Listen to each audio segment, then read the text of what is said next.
An American critic once described your voice as sounding like somebody barfing in the bar. I beg your pardon.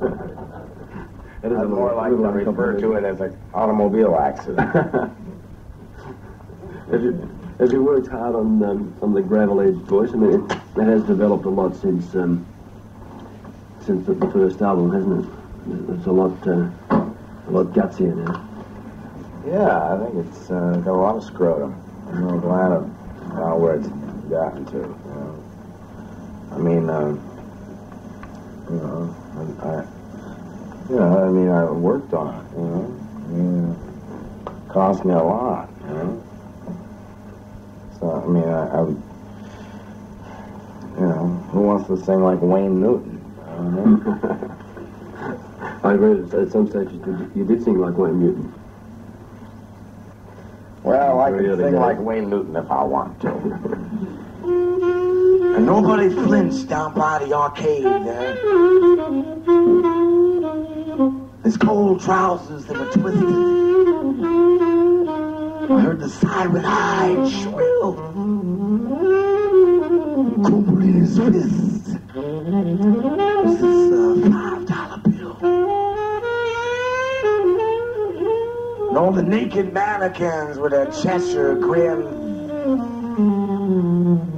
and the rockin' tours and roustabouts. They said, hey, buddy, why don't you come on in? Are you surprised at the public reaction that you've got, though? The amount of press coverage, etc.? Well, considering the fact that this is my first trip there, yeah. I am a little surprised, you know. Most of the time when I come into anywhere where I've never been before, I start working at beer joint, and then I work up, you know. So, I was a little surprised to be, I've been treated with a great deal of respect. You know? Frankly, I appreciate that. I don't get it in the States. I gotta come all the way, halfway around the world. The character of Tom Waits that we see performing in concert, the bar drinking Tom Waits sometimes seems to overshadow the performing and songwriting side of Tom Waits. Is he a bit of a threat to you as a real person? I wish you wouldn't refer to me in the third person. It gives me a great deal of anxiety. You know, let me start that one over again. All right. Well, is there a deliberate thing about the image that you portray? Well, I think an image is kind of a blessing and a curse, you know. Damned if you do and damned if you don't.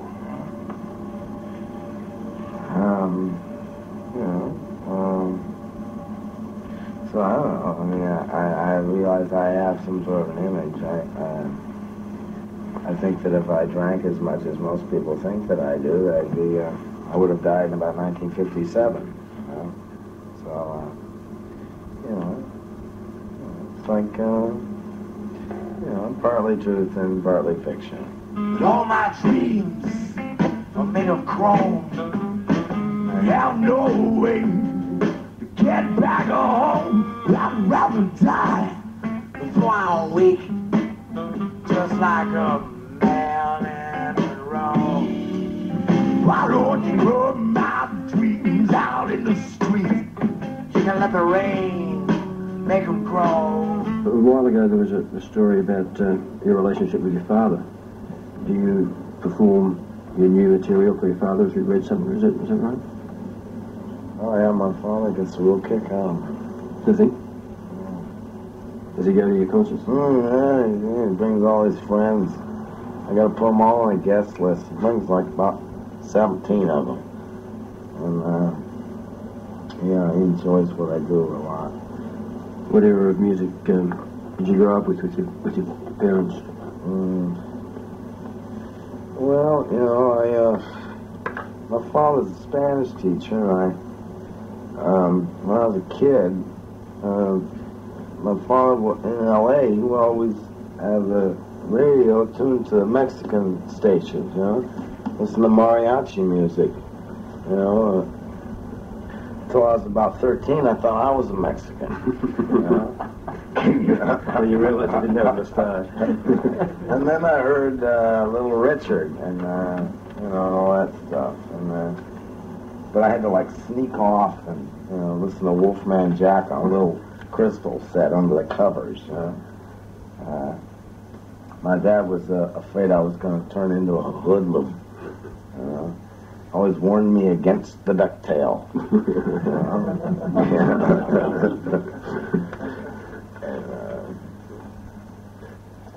Does he approve of your lifestyle now? Or what he reads about your lifestyle? Yeah, I get a kick out of it. Yeah, he gets a real kick out of it. I mean, my sister's a communist, and, so, he's real proud of me.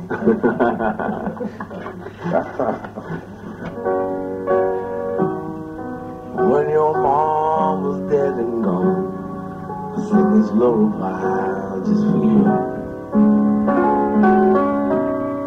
So what becomes of little boys who never say their prayers,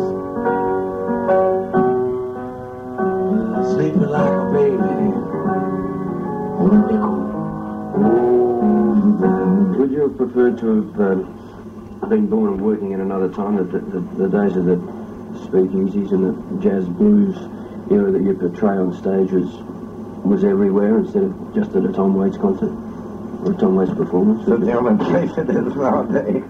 Well, it's the only place we get to see it. Well, it costs you $11.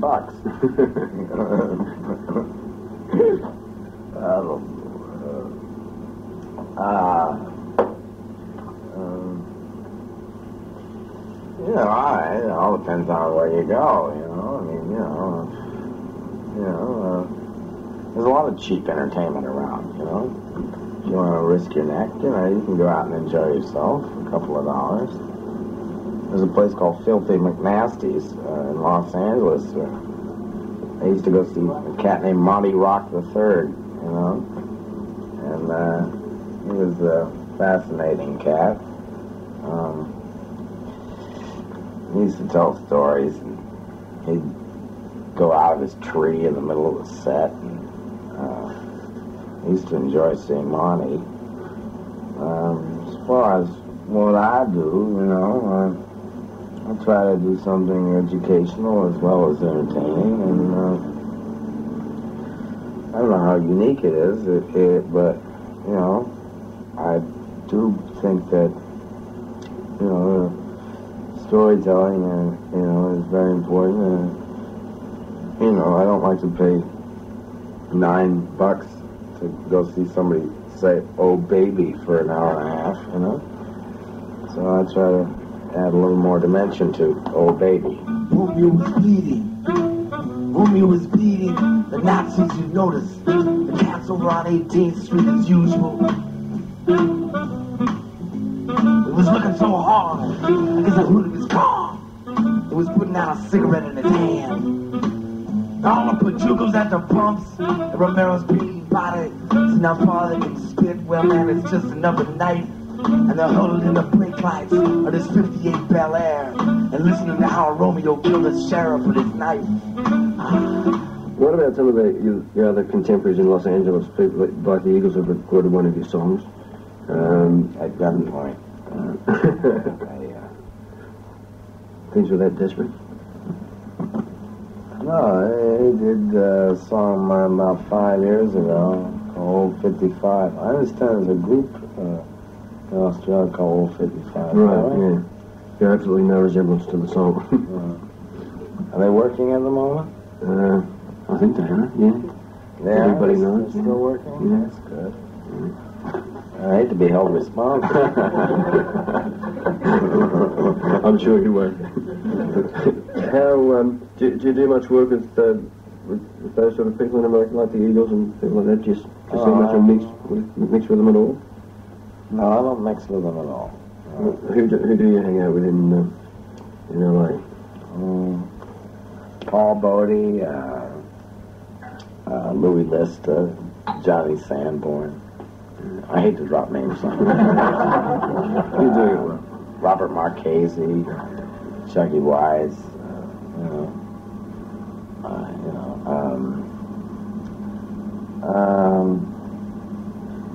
Bette Midler's a friend of mine. There's a name that you might be familiar with. She's a darling. I admire her a lot. She worked on the Foreign Affairs album. I wrote a song called I Never Talk to Strangers. Originally it was called I Never Talk to Stranglers. She convinced me to change the title. At the time there was a very famous guy called the Hillside Strangler in the Los Angeles area. And it was kind of a public service sort of a number. Never Talk to Stranglers. She thought I was a little twisted. So she gave me a couple of dollars and I changed it. How does one identify a strangler on a dark night before he does the deed? He's the guy that's breathing heavy in your garage. I met Ben in New York City about 4 years ago, I guess. In the village at a joint called the Bottom Line. And she came to the club with there was cameras and all of her friends, and it was like a big hubbub coming to the crowd, and the crowd went berserk, I thought it was for me. And I looked over, and she came back, her dressing room was set down, and we talked, and we've been friends ever since, it was kind of weird. Yeah, we got a little thick. She got a Jaguar. That's really why I like her. She got a Jaguar. Where is that road? Chucky Wise, is it down on Claiborne Avenue? Is it just me and you? Sam Jones and all. Oh, I wish I was in New Orleans. I can see it and it's in my dreams. We'll be on and on.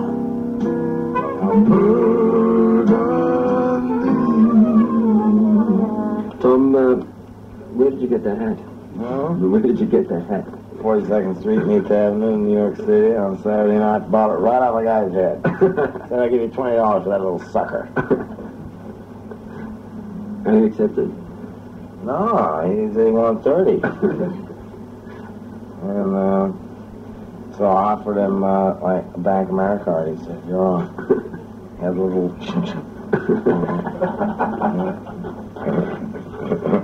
How long ago was that? I don't know, a couple of years ago. Yeah, it's worn pretty well. It's all right. It's okay. The sort of music that you record isn't the greatest vehicle for commercial AM radio in this country, and I guess it's the same in America. So you don't get a hell of a lot of exposure through radio, and yet you've managed to pull out 2 sell-out concerts in Melbourne. It must please you, all right? Does the lack of airplay worry you? Well, I do all right. I do regional traveling. I get to go to a lot of fascinating places. I'm very popular in Tokyo and New Orleans. And, but the fact is, I've got 6 albums out. I've got a new one in the works called Death in a $4 Room that I don't think is going to be real popular either, Marcel gets more airplay than I do. Every time you mention this forthcoming album, it has a new title. Yeah, well, I always keep thinking. That's what I say. Joe, as Leon Redbone says, what are you going to do, marry the girl or pay her off? Hey, Charlie, baby, I'm pregnant. And I've been living on 9th Street here. Right above this dirty bookstore off Euclid Avenue. Believe it or not, I stopped taking dope and I quit drinking whiskey. Man, my old man, he plays trombone. works out at the track. He says that he loves me, even though it's not his baby.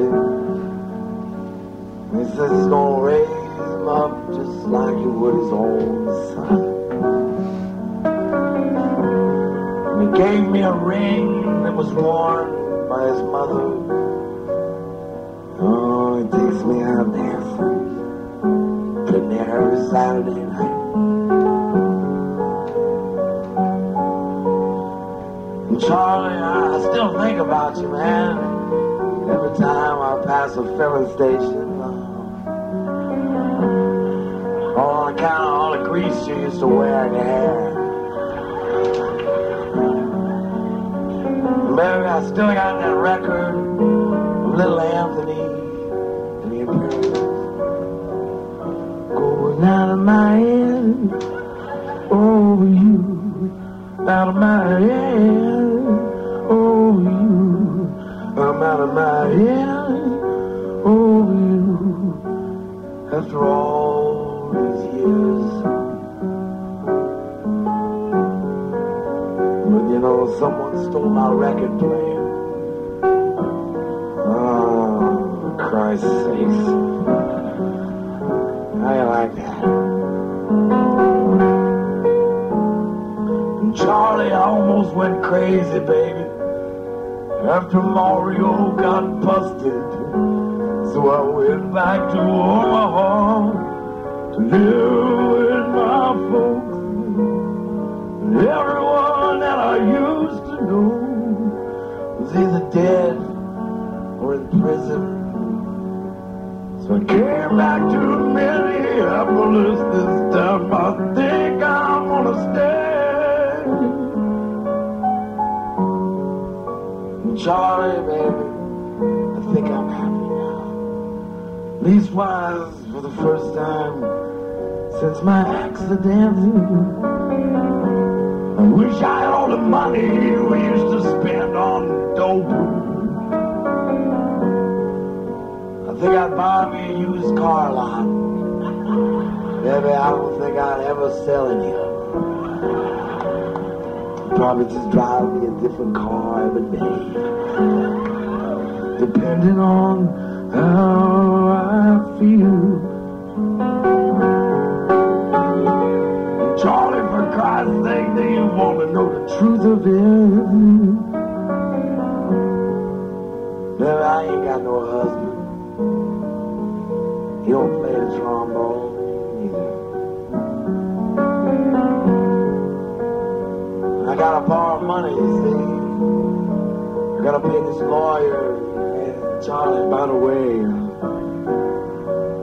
they say I'm gonna be eligible for parole come Valentine Day.